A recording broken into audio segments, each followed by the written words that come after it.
Macam mana boleh jadi terlalu lembik Apa tips dia untuk jadi lembik tu? Boleh share kat saya tak, guys?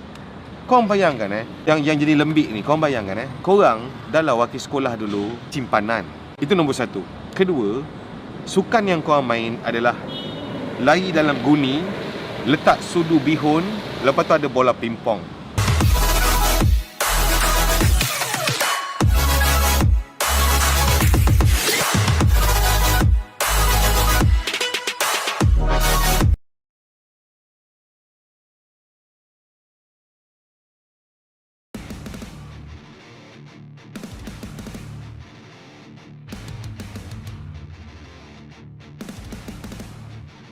Grup Artileri Pertahanan Udara GAPU masih lagi di bawah kawalan berpusat Centralized Control kerana perolehan persenjataan pertahanan udara terhad dan tidak mencukupi.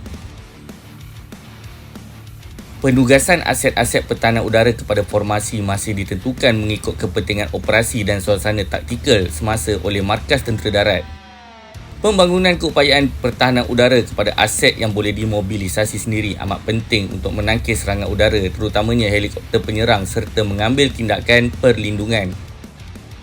Dengan memperlengkapkan ketiga-tiga kategori seperti persenjataan peperangan udara jarak amat dekat VSHORAD dan persenjataan peperangan udara jarak dekat SHORAD yang sudah ada di dalam inventory tentera darat, maka di dalam usaha untuk memperlengkapkan keupayaan GAPU, persenjataan peperangan udara jarak sederhana iaitu MIRAD sangat penting dan perlu disegerakan demi mengekang dan memberi tentangan di dalam bentuk pertahanan berlapis, layered defense, di samping peningkatan ke arah battlefield management system yang dirimutkan kepada pos rintah secara masa sebenar iaitu real time daripada gambaran udara radar TDM.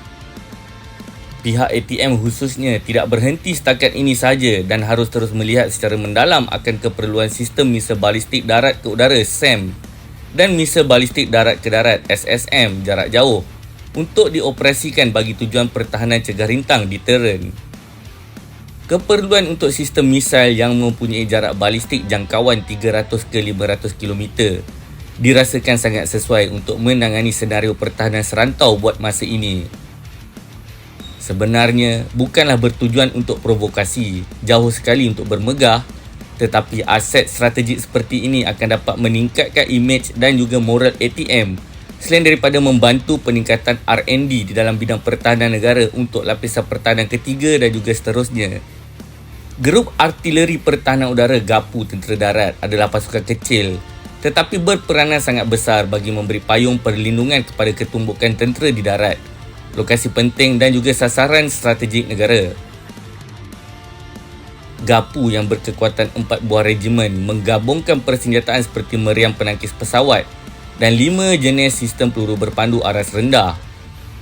Sebuah subunit turut diletakkan bersama 10 brigade para bersenjatakan peluru berpandu pelancaran bahu bagi memberi perlindungan pertahanan udara kepada pasukan atau gerak cepat tersebut. GAPU juga memiliki aset berteknologi tinggi apabila mengendalikan sistem radar pengawasan pasif jarak jauh iaitu VIRA-E buatan firma Omnipol daripada Czech Republic dengan jangkauan sehingga 450 km.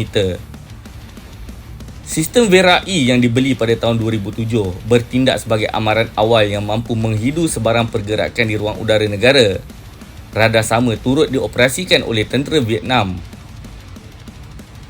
Di dalam konflik moden, fungsi pasukan pertahanan udara adalah kritikal iaitu perlu mempertahankan ruang udara negara dan menangkis serangan udara musuh supaya pertahanan di darat tidak dibinasakan dengan mudah. Semasa Perang Teluk Pertama, serangan udara awal pagi tentera berikat yang diketuai Amerika Syarikat pada 17 Januari 1991 yang menggegarkan kota Baghdad telah disambut dengan tembakan bertali arus unit-unit pertahanan udara tentera Iraq. Operasi Desert Storm telah mencatatkan dimensi apabila menyaksikan pertemuan kuasa udara paling kuat di dunia dengan negara yang memiliki sistem pertahanan udara yang dikatakan sebelumnya sebagai paling padu. Biarpun dihentam hebat, Iraq yang memiliki kira-kira 10,000 pelbagai jenis senjata anti pesawat, selain 154 pos sistem pelancar peluru berpandu pertahanan udara buatan Rusia dan Eropah, mampu memberikan tentangan sengit pada awal serangan. Namun, Iraq tidak mampu menangkis ratusan serangan udara kerana sistem yang ada dibangunkan bagi mengekang ancaman yang boleh dijangka, misalnya daripada Israel ataupun Iran. Hanya setelah markas kawalan pertahanan udara Iraq dapat dilumpuhkan, barulah ruang angkasa negara itu mudah dikuasai seterusnya merancangkan serangan di darat. Berikutan serangan peluru berpandu Scud yang dilancarkan Iraq terhadap Arab Saudi dan Israel semasa Perang Teluk, maka kedua-dua negara memperkukuhkan pertahanan ruang udara masing-masing. Industri pertahanan Israel giat membangunkan sistem perlindungan udara negara untuk disesuaikan dengan ancaman yang bakal dihadapi. Justeru, serangan roket bertalu-talu yang dibalas dengan tembakan sistem pertahanan udara Israel pada kegelapan malam semasa konflik selama 11 hari Hamas Israel menunjukkan bagaimana sebuah sistem pertahanan ruang angkasa memainkan peranan. Kemampuan pertahanan Iron Dome atau kubah besi Israel sungguh pun dipersoalkan sesetengah pihak, bagaimanapun masih diakui sebagai antara sistem pertahanan udara yang terbaik. Malah bukan semua negara memiliki teknologi untuk membangunkan sistem pertahanan sedemikian, walaupun menelan perbelanjaan besar.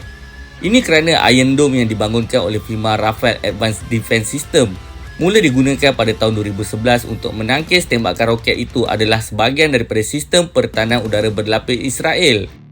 Peluru berpandu Tamer pada Iron Dome boleh menangkis roket atau peluru berpandu yang dilancarkan pada jarak 4 hingga 70 km. Negara jiran Singapura sebagai contoh mengaplikasikan sistem pertahanan udara berlapis yang sangat sophisticated selain menaik taraf persenjataan yang ada sesuai dengan perubahan teknologi bagi melindungi negara pulau tersebut. Sebelum ini, Singapura menerima sistem peluru Aster-30 bagi meningkatkan kemampuan pertahanan udara aras sederhana untuk menangkis ancaman udara sehingga pada jarak 70 km.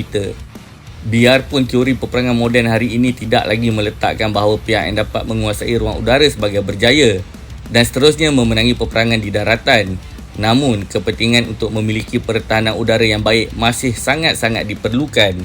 Assalamualaikum.